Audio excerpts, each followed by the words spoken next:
Politically motivated ആണ് എന്ന കാര്യത്തിൽ ഒരു തർക്കവുമില്ല. തന്ത്രിയുടെ ബെയിൽ ആപ്ലിക്കേഷനിൽ പോലും അദ്ദേഹം പറഞ്ഞിരുന്ന കാര്യമെന്ന് പറയുന്നത് ശബരിമല യുവതീ പ്രവേശന വിഷയവുമായി ബന്ധപ്പെട്ട് അദ്ദേഹം ഒരു സ്ട്രോങ് സ്റ്റാൻഡ് എടുത്തിരുന്നു. ആ സ്റ്റാൻഡ് എടുത്തിരുന്ന സമയത്ത് അത് സർക്കാരിന് വലിയ ബുദ്ധിമുട്ടുണ്ടാക്കി.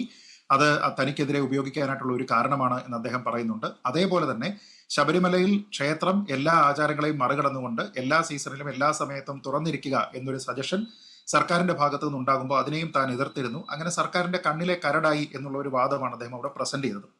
ഇവിടെ ഒരു കാര്യം നമ്മൾ ആലോചിച്ച് നോക്കുക.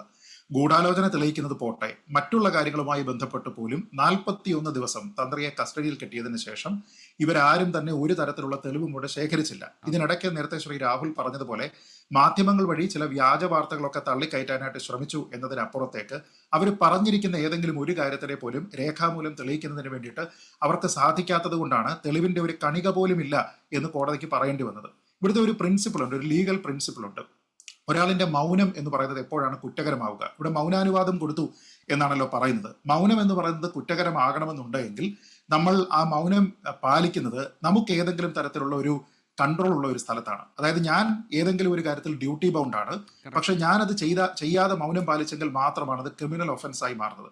പക്ഷെ ഇവിടെ തന്ത്രിയെ സംബന്ധിച്ചിടത്തോളം അദ്ദേഹത്തിന് ദേവസ്വം ബോർഡിന്റെ ഭരണ അനുമതിക്ക് മുകളിലുള്ള ഒരു തരത്തിലുള്ള സൂപ്പർവൈസറി പവറോ ജഡ്ജ്മെന്റ് റൈറ്റ്സോ ഇല്ല എന്ന് കോടതി വളരെ കൃത്യമായിട്ട് നിരീക്ഷിക്കുന്നുണ്ട്.